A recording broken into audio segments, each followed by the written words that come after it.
Extreme লেভেলের roller coaster থেকে শুরু করে মিলিয়ন মিলিয়ন মৌমাছি দিয়ে নিজেকে ঢেকে ফেলা সহ এমন সব বিশ্ব রেকর্ড যেগুলো আর কেউ কোনোদিন কখনোই ভাঙতে পারবে না। হ্যাঁ, আজকে আমরা বিশ্বের এমনই 22টা আনব্রেকেবল অর্থাৎ যে রেকর্ডগুলো আর কেউ কখনো ভাঙতে পারবে না সেগুলো নিয়েই হাজির হয়েছি। তো চলুন অবিশ্বাস্য সব বিশ্ব রেকর্ডের দুনিয়ায় আপনাকে স্বাগতম। শুরু করা যাক এই ব্যক্তিকে দিয়ে। যেখানে আমরা 2 হাত দিয়ে পুশ আপ দিতে হিমশিম খেয়ে যাই, সেখানে এই ব্যক্তি মাত্র 1 আঙ্গুলের উপরে 45টা পুশ আপ দিয়ে বিশ্ব রেকর্ড করেছে, সেটাও কিনা মাত্র 33 সেকেন্ডে।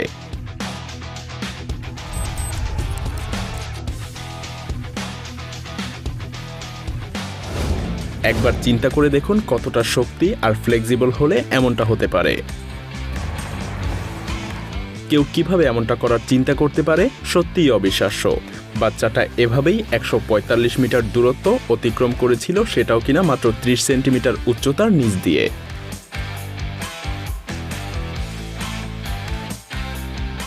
যাদের গাড়ি আছে তারাও সঠিকভাবে পার্কিং করতে গেলে প্রায় সমস্যার সম্মুখীন হয়,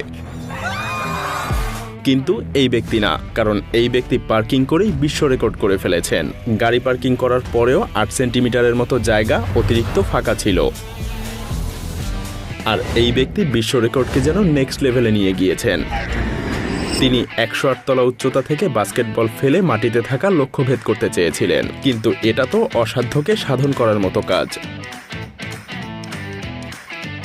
অবশেষে 4 দিন পরে ঠিক 25 ঘন্টা নিরলস পরিশ্রমে তিনি 108 তলার উপর থেকে বল ছুঁড়ে একটা স্কোর করতে পারেন।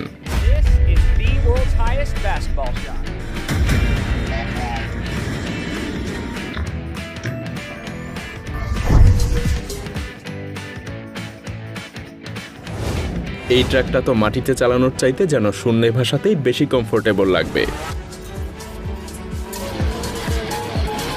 ভাবা যায় এই ব্যক্তিরা পুরো একটা গ্রাম তৈরি করে ফেলেছে শুধুমাত্র তার উপর দিয়ে 379 ফুট দূরত্বে একটা পিকআপ ট্রাককে জাম্প করানোর জন্য। রেড বুল যেন রেকর্ডের জন্য সবই করতে পারে। আপনার যদি পাখা বা হাত কিছুই না থাকে, তবে যদি এই ব্যক্তির মতো শুধু পা থাকে সেটাই যথেষ্ট। তবে এই ব্যক্তি কিন্তু কোনো সাধারণ ড্রাইভার না, তিনি একজন প্রফেশনাল রেসিং কার ড্রাইভার। পা দিয়েই তিনি 172 মাইল প্রতি ঘন্টা বেগের গতিতে ড্রিফটিং করতে পারেন। ভাবা যায়?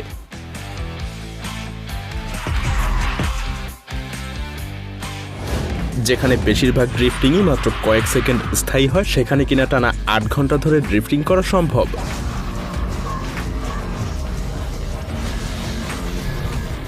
হ্যাঁ, এই ব্যক্তি যেন কোনো বিরতি ছাড়াই তা করে দেখিয়েছেন।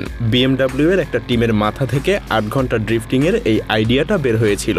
মজার ব্যাপার হলো, এতক্ষণ ধরে গাড়ি চালাতে হলে 5 বার রিফিউলিং করার প্রয়োজন ছিল, কিন্তু তারাও সেটার জন্য থেমে থাকেনি। হ্যাঁ, ড্রিফটিং করা অবস্থাতেই তারা রিফিউলিংও করেছিল।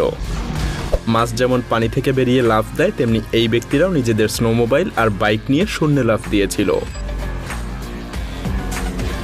412 ফুটের রেকর্ড গড়া স্নোমোবিল জাম্প করে সবাইকে তাক লাগিয়ে দিয়েছিল। অনেকে যেন নিজের চোখকেই বিশ্বাস করতে পারছিল না।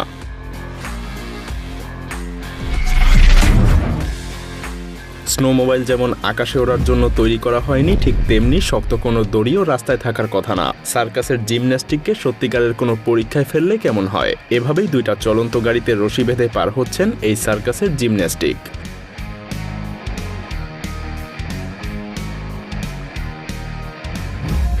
শুধুমাত্র মেশিনের সাহায্য নিয়েই যে অসাধারণ সব কাজ করা যায় এমন কিন্তু না। যেমন এই ব্যক্তি শুধুমাত্র একজোড়া স্কি দিয়েই দারুণ একটা রেকর্ড করে ফেলে।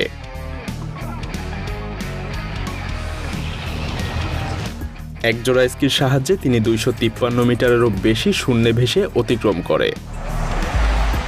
সত্যি বলতে এমনটা দেখার সুযোগ সচরাচর হয় না।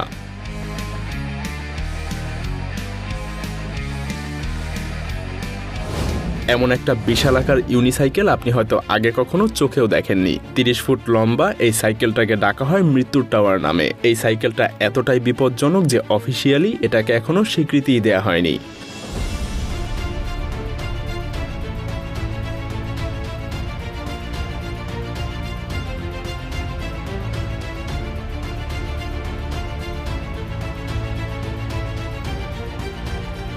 সাইকেলের ব্যাপারটাকে যদি আপনার কাছে পাগলামো মনে হয় তাহলে এই ব্যক্তির স্কেটিংটাকে কি বলবেন? কোনো ধরনের প্রোটেকশন ছাড়াই পাহাড়ের ঢাল বেয়ে তিনি প্রায় একটা গাড়ির গতিতে নামতে থাকেন।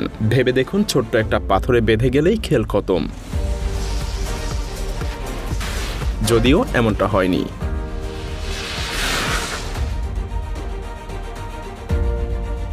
এই ব্যক্তিকেও যেন নিজের জীবনের নিরাপত্তা নিয়ে খুব একটা চিন্তিত বলে মনে হয় না। তার প্রতিদিনের কাজই সবথেকে উঁচু জায়গা থেকে সবচাইতে কম পানিতে ড্রাইভিং করা। কথাটা শুনে পাগলামো মনে হওয়াটাই স্বাভাবিক, আর এজন্যই তো তাকে প্রফেসর অফ স্প্ল্যাশ বলা হয়।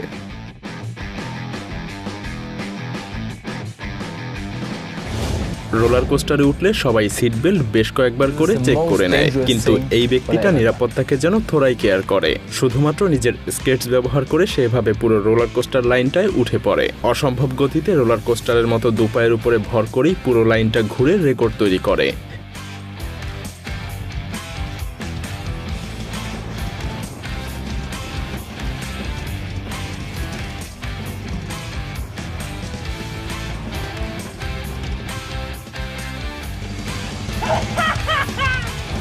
এবার চলুন এই হিউম্যান ক্যাননবল সম্পর্কে জানা যাক। এই ব্যক্তি শুধু নিজেকে কামানের গোলার মতোই ব্যবহার করেনি, বরং উড়ে একটা আগুনের গোলকের মধ্যে দিয়ে ছুটে গিয়েছেন।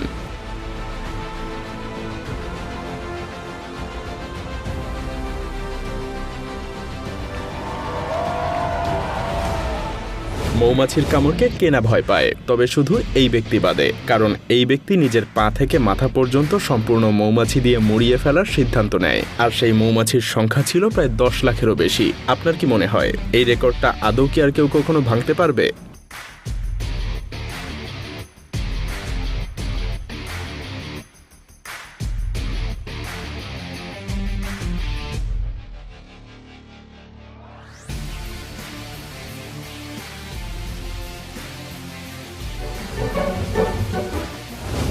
উড়ন্ত একটা বিমানে বেস জাম্প করে ঢুকে পড়া পাগলামি ছাড়া আর কি বলা যেতে পারে? আর এই পাগলামিটাই করে দেখিয়েছেন এই ব্যক্তি। সত্যি বলতে জেমস বন্ড, এমনকি টম ক্রুজও এসব দেখে হিংসা করবে।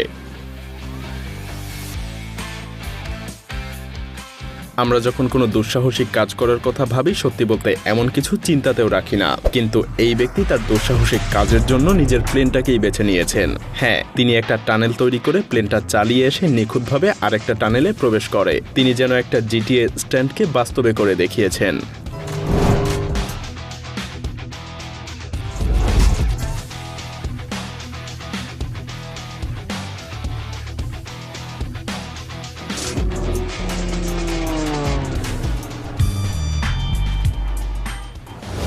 এটা একটা 2 মিটারের কেভ, আর এই ব্যক্তি এত ছোট একটা ফাঁকার মধ্যে দিয়ে উড়ে যাওয়ার জন্য সিদ্ধান্ত নিয়েছেন। না, কোনো রিমোট নিয়ন্ত্রিত ড্রোনের সাহায্যে না, বরং একটা উইং স্যুটের সাহায্যে। আসলে শুধুমাত্র নিজের জীবন বাজি রাখলেই এমন দুঃসাহসিক কাজ করা সম্ভব।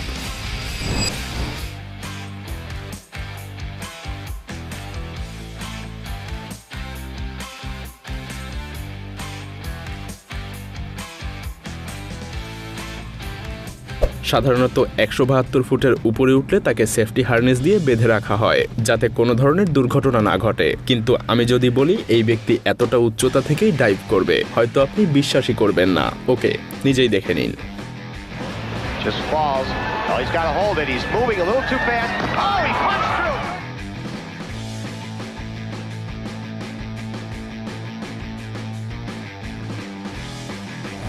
স্কাইডাইভিং এর সময় আপনার প্যারাশুটের কথা সবার আগে মনে রাখা উচিত, কিন্তু এই ব্যক্তি ইচ্ছা করেই প্যারাশুট ছাড়া 25,000 ফুট উপর থেকে ডাইভ করেছে।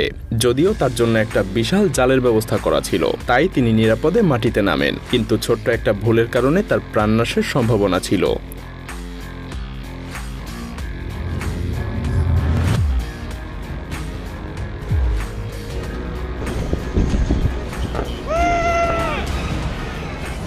তো চলুন এবার সবার সেরা ক্লিপটা দেখে নেওয়া যাক। বিশ্বের সবচাইতে পাগলাটে রেকর্ড, যেটা হয়তো আর কেউ কোনোদিন ভাঙতেও পারবে না। তিনি হয়তো নিজেও ভাবতে পারেননি যে তিনি নিরাপদে এমন কিছু করতে পারবেন। হ্যাঁ, এই ব্যক্তি মহাশূন্য থেকে পৃথিবীতে ফ্রি ফলিং অর্থাৎ মুক্তভাবে পড়ার সিদ্ধান্ত নেয়। 39 কিলোমিটার নিচে নামার পরে তিনি প্রথম ব্যক্তি হিসেবে এই রেকর্ড অর্জন করেন। তাছাড়াও তিনি একমাত্র ব্যক্তি যিনি শব্দের চাইতেও দ্রুত গতি লাভ করেছিলেন, আর তিনি নিরাপদে মাটিতেও পৌঁছান আমাদেরকে এই গল্পটা বলার জন্য।